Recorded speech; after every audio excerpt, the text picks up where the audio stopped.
La revente clandestine est pratiquée à tous les niveaux, du simple mineur au responsable de site. Une grande partie de la production est vendue illégalement pour ne payer aucune taxe au gouvernement congolais. À Goma, nous nous faisons passer pour des commerçants désireux d'acheter du coltan de contrebande. Nous avons pris rendez-vous avec des trafiquants. Vous voulez une tonne, 2 tonnes, 3 tonnes. C'est pas ça, c'est pas un problème. Pour nous convaincre, ils nous présentent différents échantillons de coltan. Celui-là, il vient c'est de Massissi, celui-là? Oui, Massissi. Et où précisément? Au Baya. Selon ces commerçants, le coltan provient de la zone que nous venons de quitter. Ça aussi, c'est 90 $ le kilo? Oui. Ce coltan est libre de toute taxe. À ce prix-là, les trafiquants se chargent de livrer la marchandise de l'autre côté de la frontière, au Rwanda.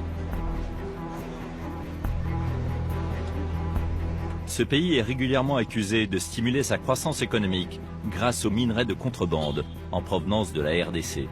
Ce pillage se fait avec la complicité de militaires congolais, comme cet homme qui laisse passer les convois. Est-ce que vous envoyez tous les jours du coltan passer? Il y a des jours où ça peut passer 2, 3 tonnes, voire même, on peut aller même jusqu'à 10 tonnes par jour. Comme tous les fonctionnaires congolais, ce militaire touche un petit salaire. $le mois. Avec le coltan, je peux facilement gagner $1000 par jour. Donc tout le monde le fait? Oui, si je trouve par exemple des trafiquants qui viennent me proposer voici $500 ou $1000, là c'est clair, je ne peux pas refuser. Moi qui gagne $80 le mois, quand je trouve $1000 en un seul jour, c'est facile. La RDC est l'un des 20 États les plus corrompus de la planète. Au total, la corruption ferait perdre 13 milliards d'euros à l'État congolais chaque année. Malgré tous ces trafics, le secteur minier est une locomotive pour la RDC.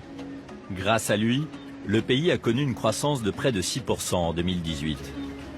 La vitrine de cette réussite économique se trouve à Kinshasa, la capitale, autour du boulevard du 30 juin. 30 juin 1960, c'est la date de l'indépendance accordée après presque un siècle de domination belge. 2 mois avant notre tournage, un massacre a eu lieu un soir en plein centre-ville de Rubaya.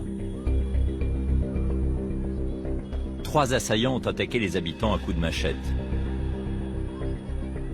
Bilan, 12 morts, dont 3 femmes et un enfant de 5 ans. Sans doute un règlement de compte lié au marché noir du coltan qui gangrène la région. Nous sommes battus.